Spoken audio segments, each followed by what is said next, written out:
Hey, Chicago, what do you say? Thanks for joining in at the CHGO Cubs pregame show presented by PointsBet. Use the promo code CHGO when you sign up to get 2 risk-free bets up to $2,000. Cody Delmendo, Ryan Herrera, and Luke Stuckmeyer getting you ready for the first of 3 games between the Cubs and the Atlanta Braves in Cobb County, Georgia, at their newish ballpark there.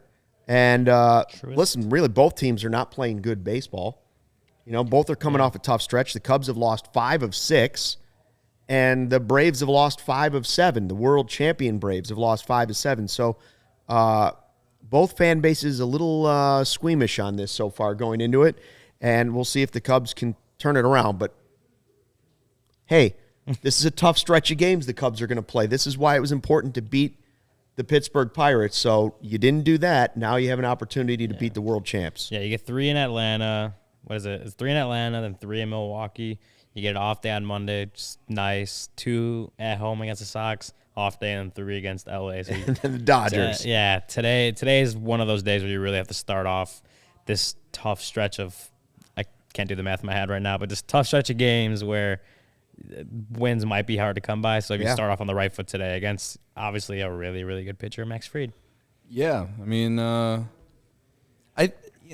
weirdly, I'm kind of like interested to just see how they play the next couple weeks. Like, I know a lot of people are just like, you know, I wouldn't say they're excited to do this. And I'm not saying that I'm excited to have to watch them play against these tough teams, but I am interested to see just how, you know, if they can, you know, find a way to, I don't know, win half of them. Like that's what I was going to say. That would be 500 would be a win. I feel like we'd all feel a lot better about the team if they went 500 in this stretch. I mean, you just said it. Braves aren't playing well. They got to play the White Sox next week. They're rocking a 7-game losing streak right now. Like, how many games against the Dodgers? Is it 3 or 4? 3. 3. Yeah. So it's 10 games, right? Yeah, Thursday off. So 10. No. Right. No, 11. 11 games. 11 games. 11-game stretch. So I mean, even 5 and 6 would be okay. For me, I'm just kind of, you know, because of expectations of where they're at, I'm just like, I am intrigued to see how they go about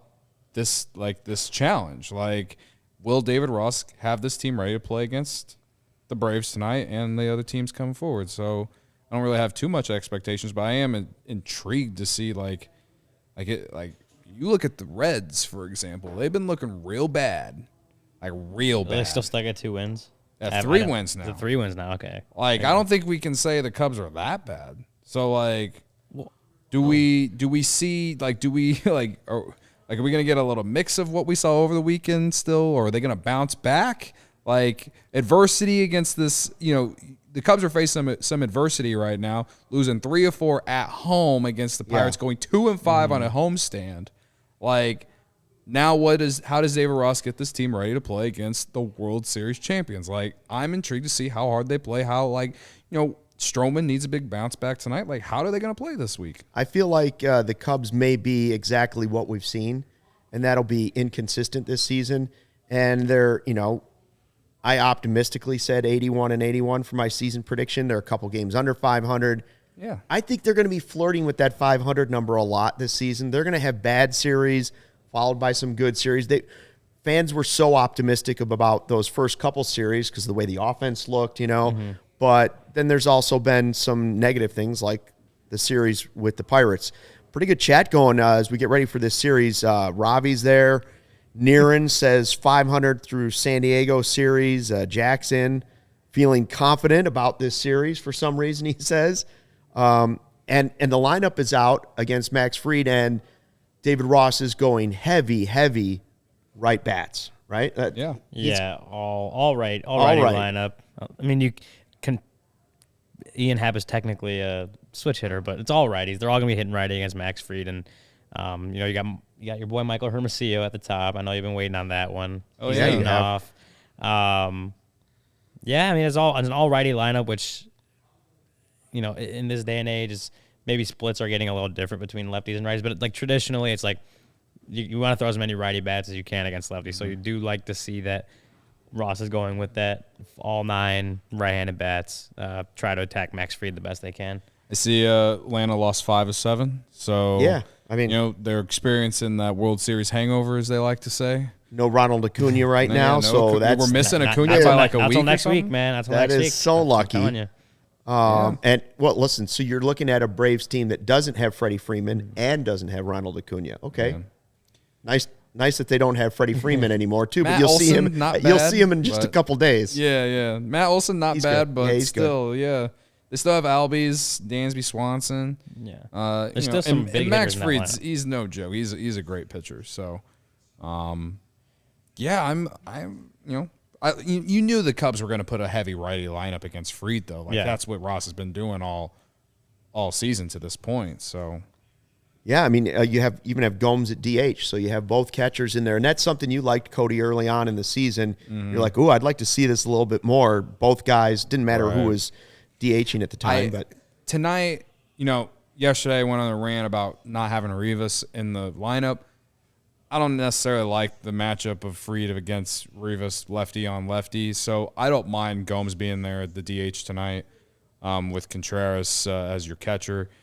Wouldn't be surprised if we see Rivas later in the game, though, if there's a right-handed pitcher on the mound, Yeah, and that's, facing the lefty obviously makes that an easier call. But that's also like, you've seen what Ross likes to do with matchups, especially Max Fried's not an opener, but say he only makes it through 3 2/3 or something. They bring a righty in, and that's a spot that, Michael, or someone, there's a spot that someone like Michael Hermosillo or something comes up in the lineup, and Ross is like, I want to have a lefty against this guy, this reliever. Then he's got Alfonso Rivas on the bench. He's got Rafael Ortega. He's got all these guys, these lefty bats that in a regular day are in the starting lineup probably, but facing a lefty to start off the game, you can play those matchups a little more later on in the game. Yeah. who's on the chat here? Did I just see? Was Robbie was saying he likes the matchup for Gomes. It's kind of interesting. You hear about the catching matchup, and you always think that Contreras would be the DH because you're trying to rest his body a little bit more. But in this case, it's the opposite, And Happ will be in there because he's a switch hitter. And while he hasn't traditionally been as good from the right side this season, he's been much better than his previous seasons from the right side. So we'll see if that continues tonight. That's something to look for because that's part of the development you want to see from Ian Happ. If he's going to be a switch hitter, you want to see him improve from the right side and continue to be that everyday left fielder, which, listen, that opportunity, he's taking it. He's playing well, and with Frazier out with the appendicitis and surgery, that's another guy that's not taking playing time from him. So Happ's out there playing well, and he's getting the opportunity to show it pretty much every day right now, and he's taking advantage of it, which is a good thing. Yeah. We mentioned Hermosillo. I love seeing him. Didn't expect to see him leading off, but I love that he's going to have the opportunities. A lot of people talk about how the leadoff position doesn't necessarily matter as much anymore in terms of like the type of player you put there. But to me, when you have someone leading off, they're going to get the most at bats in the game, right? So, Are we surprised to see Happ down at the A-hole right now? No, not against the lefty. Yeah, well, he has been a lot better from the right side of the plate this year. He has. But I feel like Ross is just like not wanting to put a ton of pressure on him.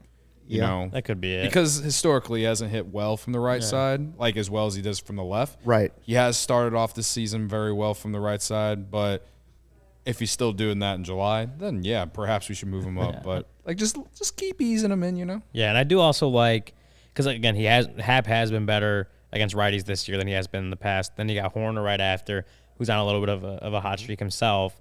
And two batters later, once you come back around the order, 2 batters later, Seiya Suzuki, who's been the best. I mean, you have Suzuki, you got Wisdom, who's also on a little bit of a streak himself. Contreras, if he can find it. I mean, that's where you start when you turn that lineup over for the second time through the order. Is like you got guys at the bottom that are getting on base consistently, and then that's what starts mid inning rallies and stuff. So I do like that balancing. Obviously you want to have some guys like that, you think you want to have them higher in the order, which, more at bats, whatever. But also, when you get to those later innings, you can start putting pressure on Fried as you get more times through the batting order. Yeah, Jack was asking about Nico batting last. And part of that, I think, is they want to leave him where he's been. He's comfortable. He's playing well. It's going well. If it ain't broke, don't fix it type deal. And then also what you were talking about, Ryan, where he's at the bottom of the lineup. He's been getting on base a lot, and now you've got some guys that can drive him in. And Suzuki, when he comes back around, lineups just aren't looked at the same way that they were 25 years ago. You don't always have your best hitter hitting fourth. A lot of times you see the guy up at, in this case, probably second. Because you want to see him get more at bats. That was the whole thing with moving Chris Bryant around, and there was the talk of how high do you want these guys in the lineup. Heck, we had Schwarber batting leadoff for years, and I know he wasn't the prototypical guy, but you wouldn't look at Kyle Schwarber ever and go, "That's my leadoff guy." Yeah. Well, and then even was it last week when Ross was talking about how they're like still told Suzuki, "Hey, Mike Trout hits number 2. You want to hit basically that was how they sold it." But at the same time, it's like, yeah, like you said, traditionally like that 3. A lot of times that 3 or 4, like you said, has always been historically that best hitter in the lineup. 3, 4 were the power hitters, and that's not necessarily true. Yeah, not anymore. And then that 2, so you look at that 2, and they're always going to get that extra at bat pretty much every time through the order.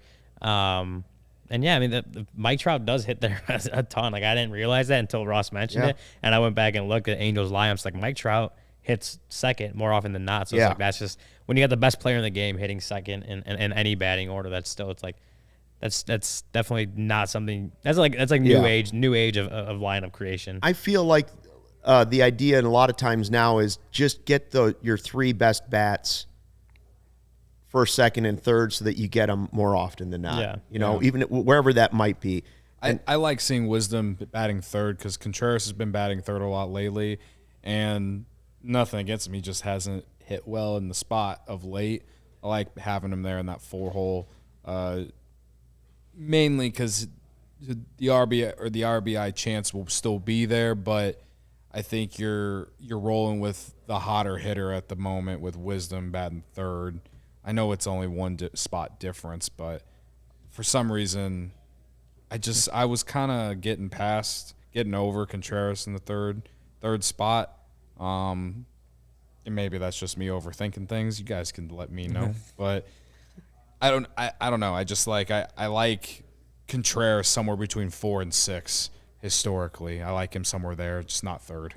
Well, yeah, I'm good with that. I mean, it's we know at this point still we're 16 games into the season. Ross is still playing with the lineups. Like there's a reason why Hermosillo's hitting leadoff today when he's not been hitting leadoff.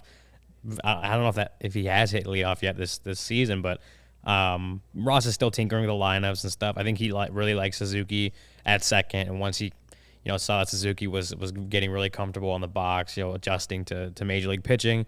That's why I think this is Suzuki's 7th straight game hitting number 2.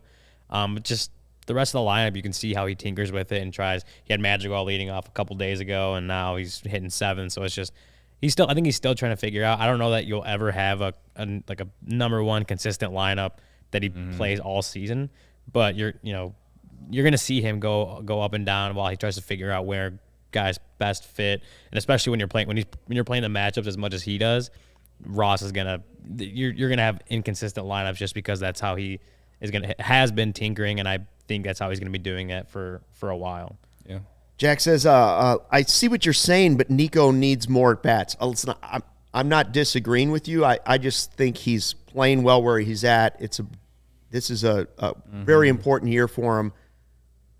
Leave him where he's at. I don't disagree that if this continues throughout the season, that maybe you want him batting second and Suzuki batting third. But let's just see how it goes for now. And they're kind of working it. So let's see how. I also think we keep talking about small sample sizes. Before that Pittsburgh series, Nico was hitting 216. He wasn't. I mean, he wasn't hitting the head off the ball. And then he had 3 good games against Pittsburgh, and now he's hitting. He's hitting over 300, 340. Everybody had a good game against Pittsburgh. Oh my God! It's just like at least one. They had one good game against Pittsburgh. But it's just like we keep. Oh, he had a couple good games. We need to move. Let him be, like you said, keep him at where he's at. He's doing well his last few games. Let him keep doing that, keep getting comfortable, and then you can start playing around with it. But it's a 3-game sample got him from 216 average to 327 average. Like his OPS went up a lot from that series against Pittsburgh. It's like let him keep doing it. Let him keep doing it. Keep him at 9. He's comfortable there right now. Yes. He's doing well. Just Yeah. Things will work out how they should if once he gets past the small sample portion of the season. If things are going that way, they will work themselves out. I have less of a problem watching as a fan and saying, okay, this lineup, like the lineup, whatever. Guys come up when they come up. Like, I get it. Like, we obsess over it. I'm not ready to move someone in the lineup. I have a bigger problem with when a guy has 4 hits or a home run the night before and then he's not in the lineup. I want to see that momentum sort of carry over. Right. And maybe that's foolish, but no, I don't think that's I have a foolish. hard just time ran about watching it that yesterday. happen. Oh, yeah. I think we have the right, and it makes a lot of sense to be upset if Nico has a huge day on Saturday and then isn't in the lineup on Sunday. Like, yeah, I get it. Pitching matchup: Stroman against Fried. Stroman's a guy that's got to figure it out tonight. Yeah, there's been a couple starts, and he's owned up to it. He's like, I've got to be better. What was he saying in the locker room? He's going to go do like mirror work or something like that? Yeah, he's going to get in front of a mirror, just doing dry work. Because I've seen him in the clubhouse, just like literally in front of his locker, just like doing motions, like working, like just kind of getting that feel of that mechanics. And I've seen him do that. So that's what he said after that would have been like a week ago, whatever day it was, Wednesday. Wednesday was that miserable weather. Yeah, the Wednesday against the Rays that ended up getting. But it should be completed. Nice tonight. You're in Georgia, You're right? in Georgia. Like there's no excuses tonight. But yeah, he said he owned up. He's like, I got to be better. I'm just not feeling it right now. Like whatever is like my mechanics are just they'll be there for a second and then the next pitch they'll be gone. Like it's like so he was obviously still working himself back into like being consistent with his mechanics or whatever it is that's ailing him. I was looking like his average exit velocity is 93.1. It's like bottom 7% of the league right now. He's giving up hard hit percentage of 54.8. Like he's getting hit, and I would have to dive in the numbers a little bit more. I don't know if he's like leaving the ball because he's a ground ball pitcher. I don't know if he's hitting the ball or keeping the ball a little too over the plate or whatever it is.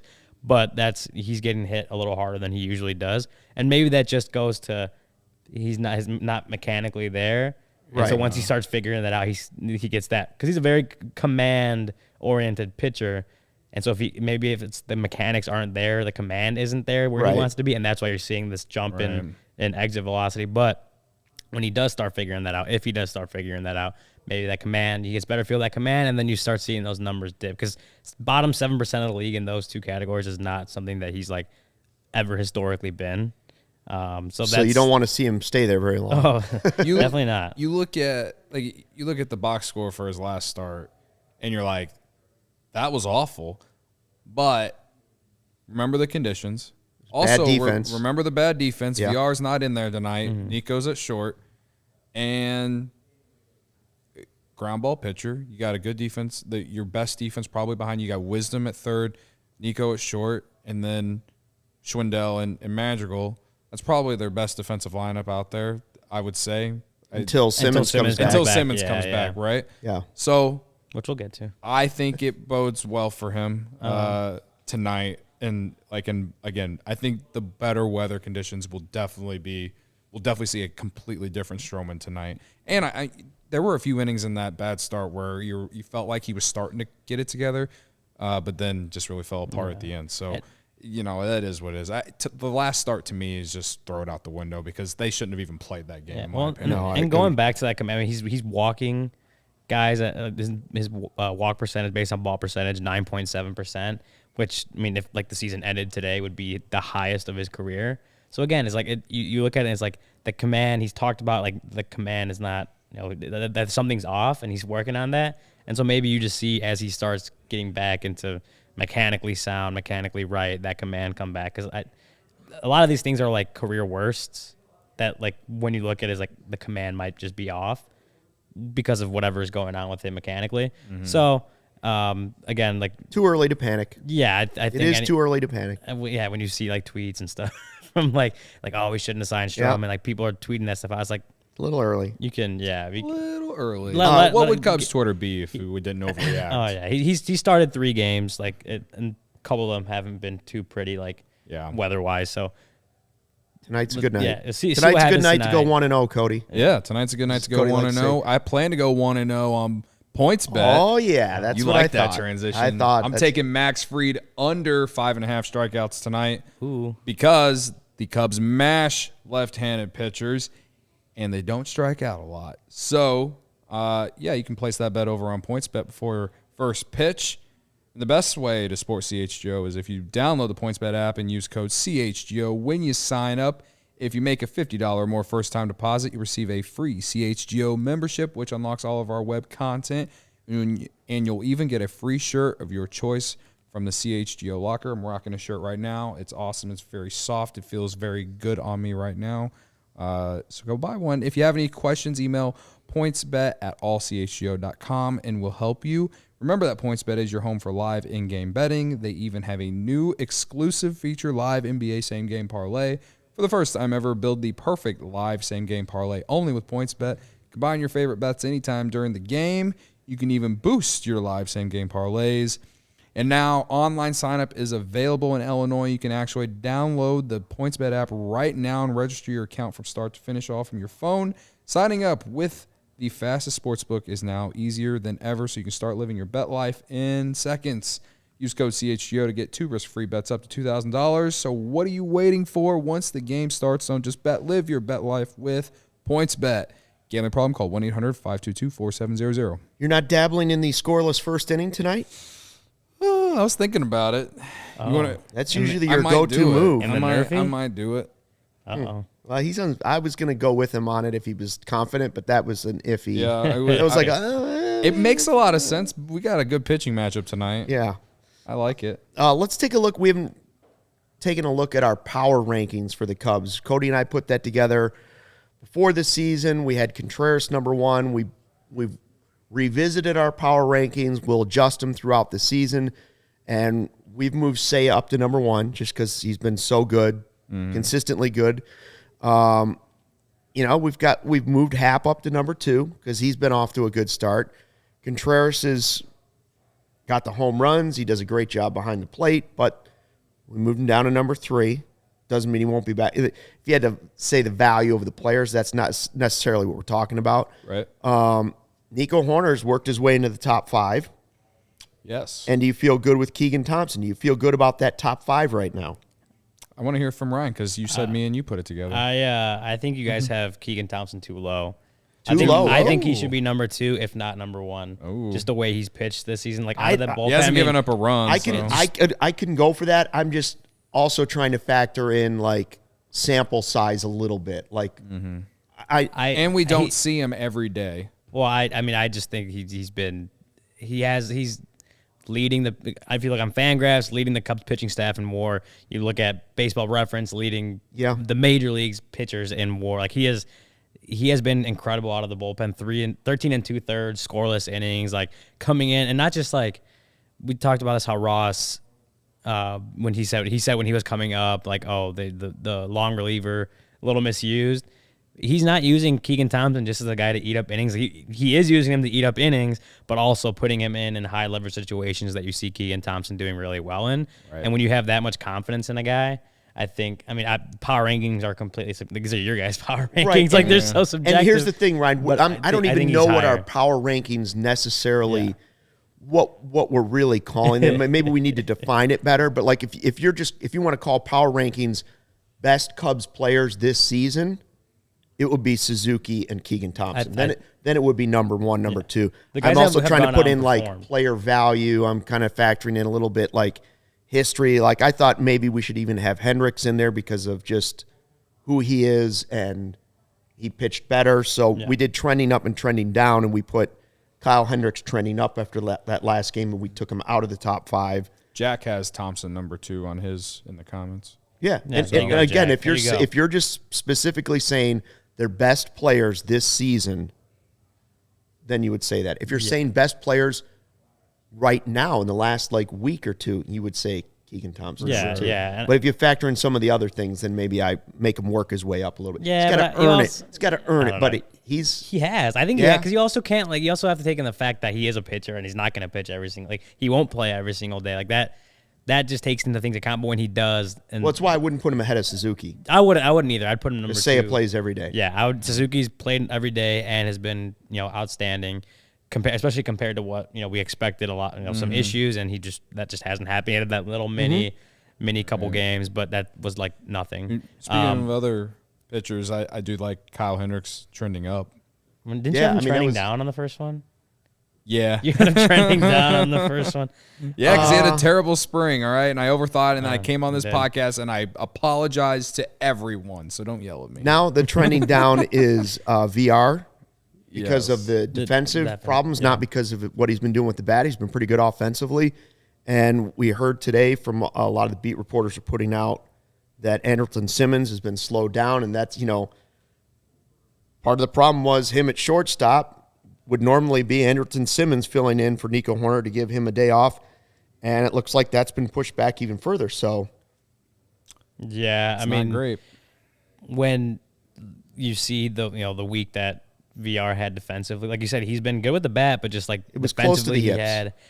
It wasn't great, and then you're trying to figure out when Simmons is coming back, and like Ross is saying, he's like, he's not really mentioning. He's like, right now, Jonathan VR is my depth at shortstop. It's like, okay, and then you see that all the Megan Montemurro, Maddie Lee, like they are tweeting out that Andrelton Simmons is going to be slowed, and with the right shoulder that's already been kept him out the entire season. You're like, okay, so Jonathan VR is the backup shortstop again. Still for the foreseeable future. Yeah. Which is like, he had defensively was not his best week, but it wasn't even just at shortstop. Like at third, he had a couple errors. The last Stroman start, he had an error at third too. So that was a bad hop, but still, I mean, you definitely wanted. How I remember that, I don't know. You definitely wanted to see VR, or you definitely wanted to see Simmons come back soon and be that shortstop, and you can move Nico over to second, whatever. Doesn't look like it's happening anytime for at least a few more weeks. So Cubs need VR to step up. Like it's unfortunate that the Cubs have had all these injuries because a lot of them, even Simmons in a way, he's coming off his worst offensive year of his career. Yeah. He's statistically one of the worst hitters in the game. I'm not saying he was going to come in and light it up and be a 300 hitter, but who knows? Maybe with the hitting coach and everything, he could have turned it around. And Robbie's in the comments talking about how we should trade or DFA VR. I mean, he would have Simmons could have been a trade piece as well. Yeah. You know what I mean? And then you look at the pitching staff and everything with Miley and Alzolay and Mills. It's unfortunate because we could be answering a lot of questions right now if they were all healthy. Yeah, and then I think if Simmons is healthy, VR is like a second baseman, maybe goes over to third base, and you keep him out of shortstop, which he has not performed well in. Maybe second base he could be a little better at. It's a different position, but whatever. Because you want that bat. He's really good bat. And so with Simmons being out and knowing you have to have VR as the Cubs' backup shortstop, that's like the Cubs need him to be just better. That's all the depth they have, unless they bring someone up from the minors. I know I've seen talks, people saying how can you bring Vargas up and he could be a backup shortstop? That's things that have to get figured out, especially with this next week. The active roster shrink again by 2. So there's gonna be a lot of angry fans. Vargas isn't even on the 40 man, I don't think. So that's another thing you have to figure out. So right now, VR is the depth at shortstop that Ross has, and they need him to be better. It is time for our favorite game when we played on pregame. Who you got? We're making our picks. We'll revisit on postgame. Ryan is taking Contreras. Cody is taking Hermosillo, and I'm taking Nico Horner. And once again, I flipped like a bass on a pier. I had Hermosillo. I flipped to Horner. I'll be really mad if Hermosillo's the guy, but I'll also feel good that he had a good game. So no one took Seiya. No one took Seiya. But this has to be the first. You know why? Because it's just it's too boring. It's too easy. Yeah, it's become too boring. It's like taking Michael Jordan every game for MVP. It's a cop out. It's a cop out, I think. No, I think Contreras has a good game today. Yeah. That Sunday, that strikeout. Can I switch to Seiya still? No. No switching. No I feel like did I take Seiya? I feel like you took your hand off Seiya. the chess piece. You took your hand off the chess all piece. Right, You all can't move it again. I'll stick with Nico. I think you also saw, you look at that strikeout on Sunday, that really bothered Contreras. So maybe this day off and kind of getting his mind right helped him. At least it looked like it bothered him, like just the way he after he swung Sure, like it that. was a big moment. Yeah, the way he kind of walked, hustled back to the I thought the dugout. graphs said this might not be a good matchup. I think it's gonna be. I think he's gonna do well.